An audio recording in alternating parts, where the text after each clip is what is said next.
الرحيم. يا أيها الذين آمنوا اتقوا الله حق تقاته ولا تموتن إلا وأنتم مسلمون. يا أيها الناس اتقوا ربكم الذي خلقكم من نفس واحدة وخلق منها زوجها وبث منهما رجالا كثيرا ونساء واتقوا الله الذي تساءلون به والأرحام إن الله كان عليكم رقيبا. يا أيها الذين آمنوا اتقوا الله وقولوا قولا سديدا يصلح لكم أعمالكم ويغفر لكم ذنوبكم ومن يطع الله ورسوله فقد فاز فوزا عظيما. أما بعد فقد قال الله عز وجل في كلامه المجيد والفرقان الحميد: أعوذ بالله من الشيطان الرجيم. بسم الله الرحمن الرحيم. واصبر نفسك مع الذين يدعون ربهم بالغدوات والعشي يريدون وجهه ولا تعد عينك عنه تريد زينة الحياة الدنيا ولا تطع من أغفلنا قلبه عن ذكرنا واتبع هواه وكان أمره فرطا. وقال النبي الأمين صلى الله عليه وسلم: خير القرون قرني ثم الذين يلونهم ثم الذين يلونهم.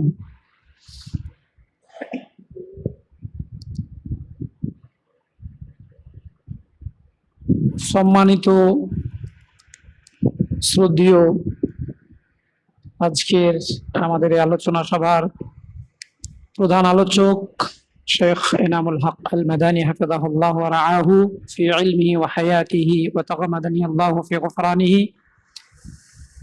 অতঃপর যারা আমরা দিনকে ভালোবেসে আল্লাহ সুবহানাহু ওয়া তাআলার দিনকে চেনা জানা এবং সঠিকভাবে নিজেদের জীবনে বাস্তবায়ন করা এবং নবী মুহাম্মদুর রাসূলুল্লাহ সাল্লাল্লাহু আলাইহি ওয়াসাল্লামের সঠিক অনুসরণের জন্য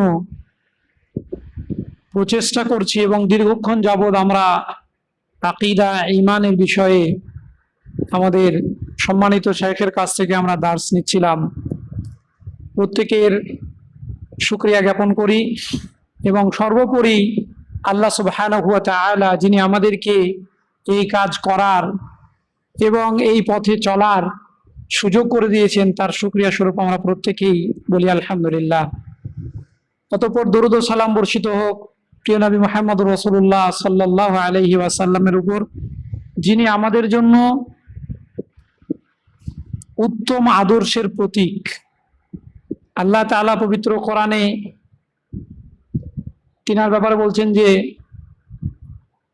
লাকাদ কানা লাকুম ফি রাসূলিল্লাহি উসওয়াতুন হাসানাহ, সার্বিক জীবনের জন্য আমাদের উত্তম আদর্শ, যিনার আদর্শে আদর্শিত হওয়া আমাদের জন্য জরুরি এবং আমাদের তথা সমগ্র মানব জাতির কল্যাণকর যে দিকগুলো ছোট্ট থেকে ছোট্ট তা তিনি আমাদের সামনে ব্যক্ত করে গেছেন এবং যেগুলো মানব জাতির জন্য অকল্যাণকর সেইগুলো থেকে ছোটতর বিষয় সেগুলো থেকে মানব জাতিকে তিনি সতর্ক করে গেছেন।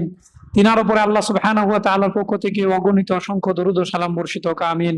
আল্লাহুম্মা সাল্লি আলাইহি আল্লাহুম্মা বারিক আলাইহি।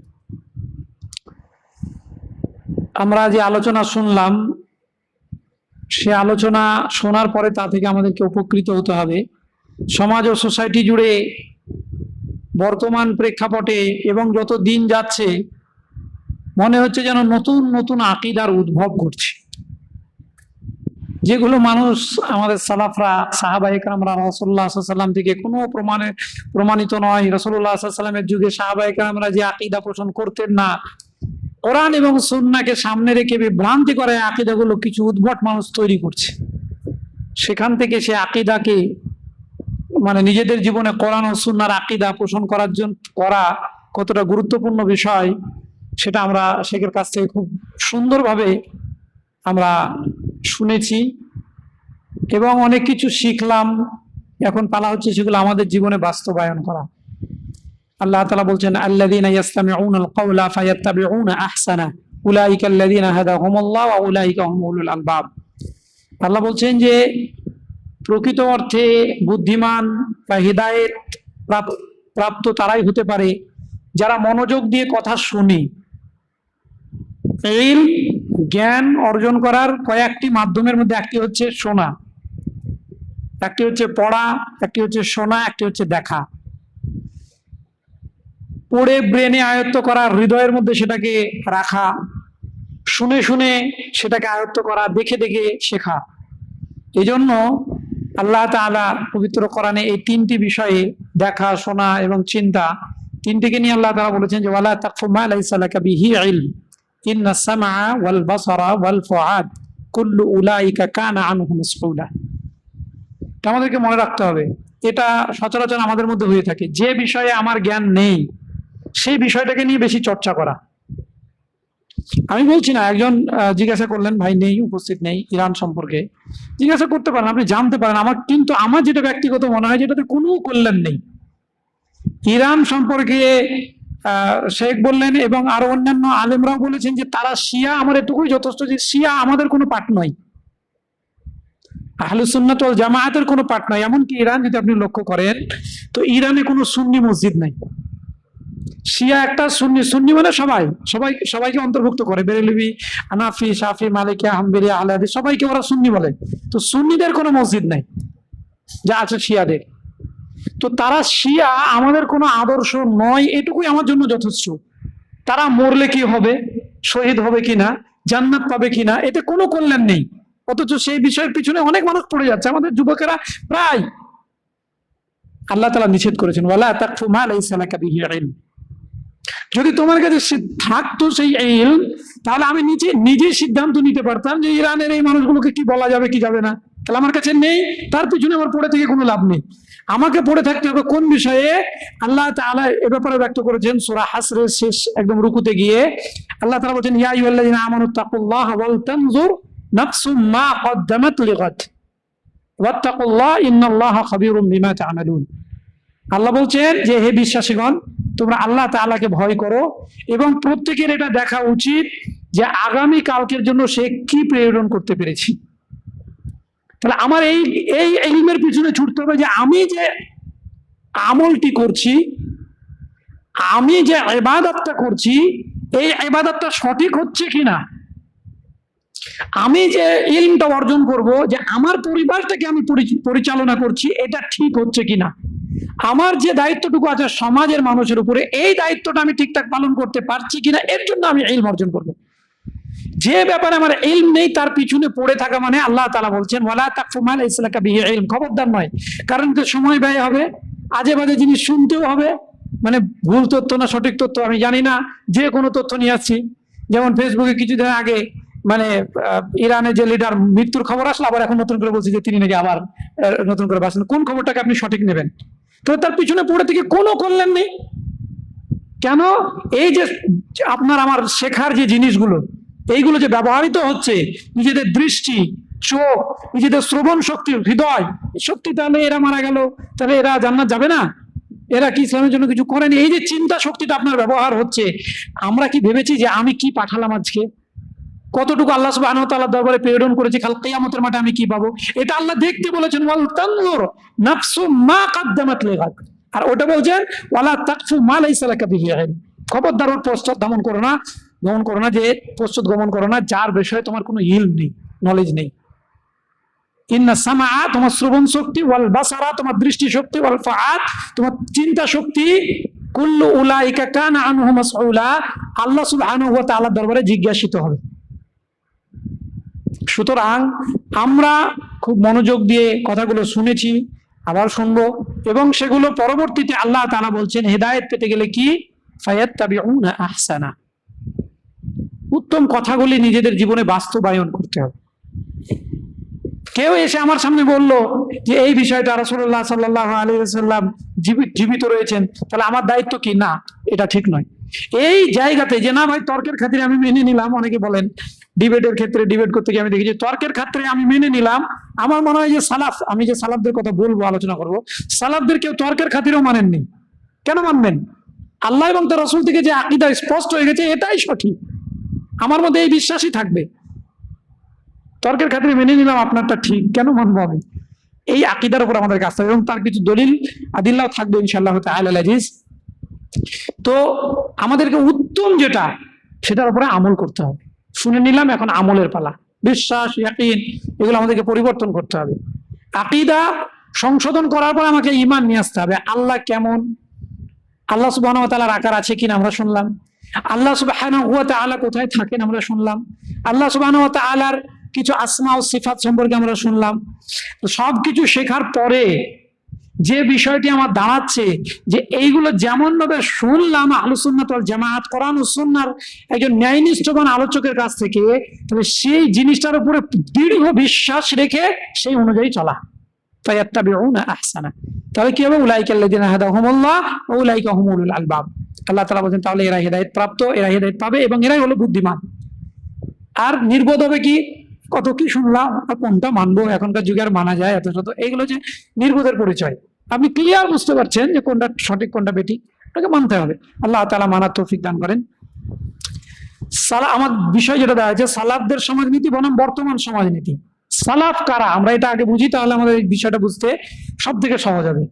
প্রথমত আমাদের জন্য সর্বোত্তম এবং সর্বশ্রেষ্ঠ হচ্ছেন রাসূলুল্লাহ সাল্লাল্লাহু আলাইহি ওয়াসাল্লামের যুগের ব্যক্তিরা, সাহাবায়ে কেরাম রাদিয়াল্লাহু আনহুম আজমাইন, যাদের কথা আল্লাহ তাআলা পবিত্র কোরআনে বিভিন্ন জায়গায় তুলে ধরেছেন। আর রাসূলুল্লাহ সাল্লাল্লাহু আলাইহি ওয়াসাল্লামের সাহাবায়ে কেরামদের যুগের পরবর্তী যুগ তাবেঈদের যুগ। তাবেঈ, তাবা তাবেঈ, এই যুগগুলি হচ্ছে আসলে প্রকৃত অর্থে এবং সঠিক যে সালাফুস সালেহিন বলা হয়, আমাদের প্রকৃত অর্থে তার তিনারা হচ্ছেন সালাফ। তারপরে তিনাদের সূত্র ধরে যিনারা যে যুগে এই ন্যায়নিষ্ঠবান কোরআন ও সুন্নাহর দিকে মানুষকে আহ্বান করেছেন, তিনারাও আমাদের সালাফ।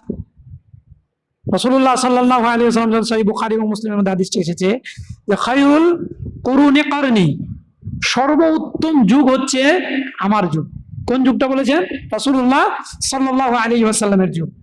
সেই যুগে সমাজনীতি, সমাজ ব্যবস্থা কি রূপ ছিল, রূপরেখা কি ছিল, খুঁটিনাটি বলা তো সম্ভব নয়। রূপরেখা কি ছিল, কেমন ছিল, এটা আমাদেরকে দেখতে হবে। তারপরে রাসূল সাল্লাল্লাহু আলাইহি ওয়াসাল্লাম সুম্মাল্লাযীনা ইয়ালুনহুম, তার পরবর্তী যুগ, অতঃপর সাহাবায়ে কেরামদের পরবর্তী যুগ, তাবেঈনদের যুগ। সেই তাবেঈনদের যুগে সমাজের চিত্ররেখা, সমাজের রূপরেখা কেমন ছিল, কোন প্ল্যাটফর্মের উপরে তিনারা চলতেন। আর তারপরে রাসূল সাল্লাল্লাহু আলাইহি ওয়াসাল্লাম বলছেন সুম্মাল্লাযীনা ইয়ালুনহুম, তাবেঈনদের যুগ। তারপরে রাসূলুল্লাহ সাল্লাল্লাহু আলাইহি ওয়াসাল্লাম সেই হাদিসের শেষ অংশে মানে ব্যক্ত করেছেন যে তারপরে যুগটা এমন চলে আসবে, এমন হবে যুগ এই ভালো যুগের পরে যে সাক্ষ্য দেবে আগে শপথ পরে। মানুষেরা সাক্ষ্য দিয়ে দিবে যে এখন যেমন আমরা বলি আল্লাহ ছাড়া কোনো সত্য মাবুদ নেই, কথা বলে দিলাম, কিন্তু সেটার উপরে অটল থাকা, সেটা যে আমি পাঠ করলাম, সে সাক্ষ্যের উপরে শপথ দিয়ে তার উপরে অবিচল থাকা, এটা মানুষ ভাববে পরে, পরে আমল করলেই হবে।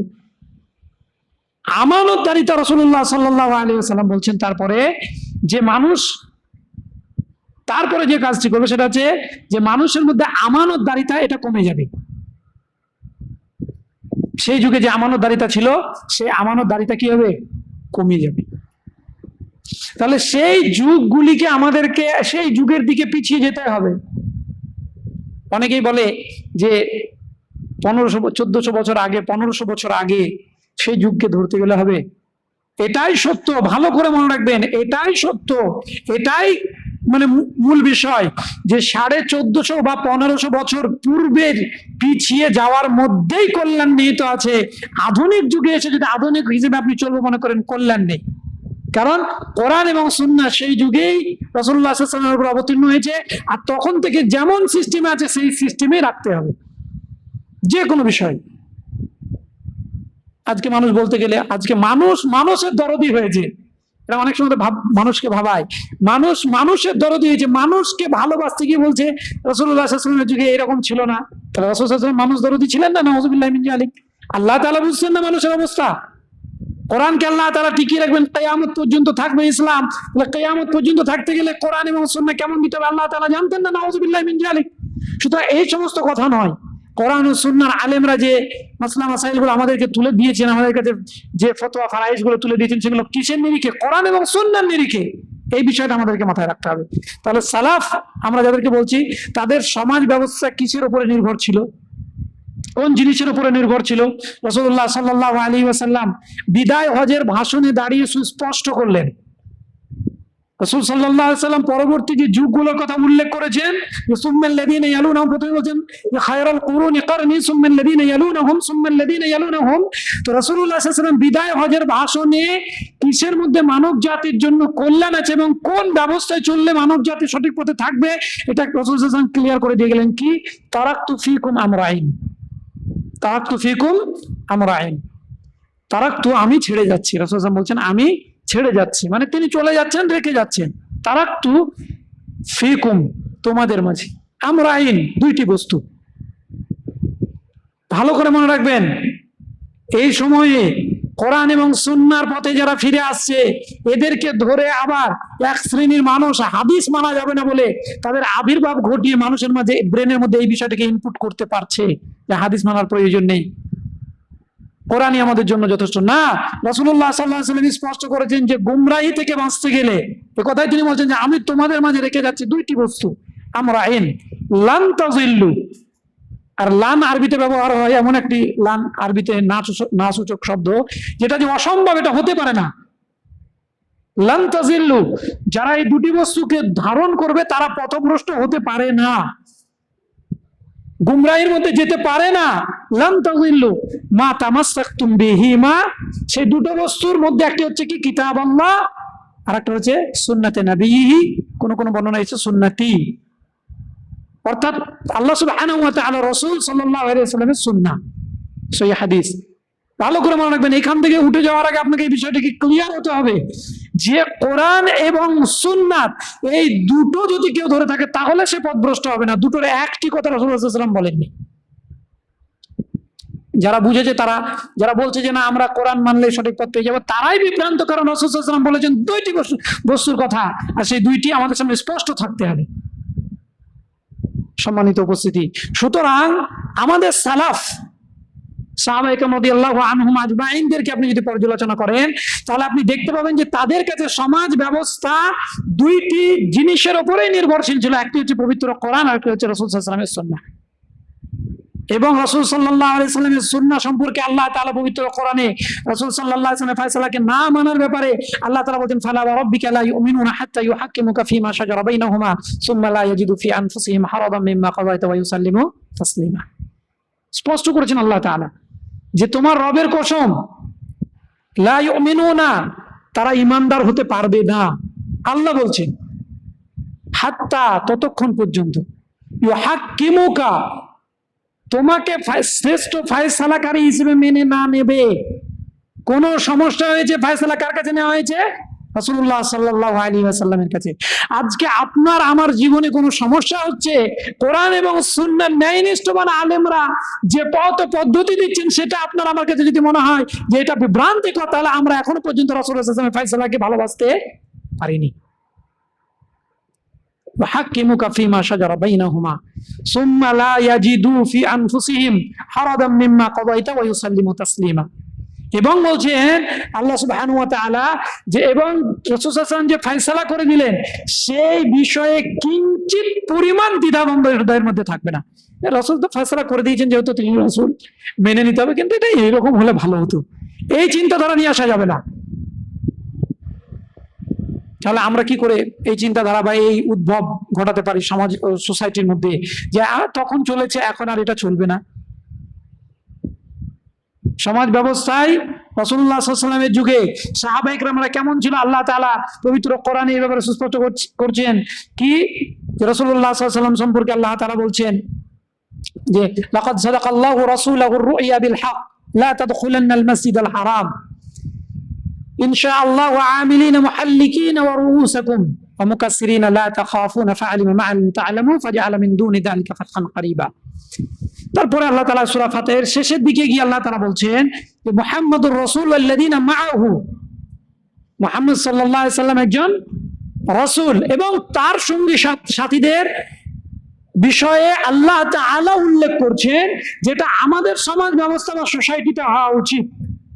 কি তাদের গুনাহগুণ আল্লাহ তাআলা বলছেন যে মুহাম্মাদুর রাসূল ওয়াল্লাযিনা মাআহু আশিদ্দাউ আলাল কুফার, আশিদ্দাউ আলাল কুফার, কুফরি ইসলাম বিরোধী, শরীয়ত বিরোধী কোন কার্যকলাপ সংগঠিত হবে এই ব্যাপারে তারা কঠোর থাকবে না। আমার দ্বারা তো হতে পারে না।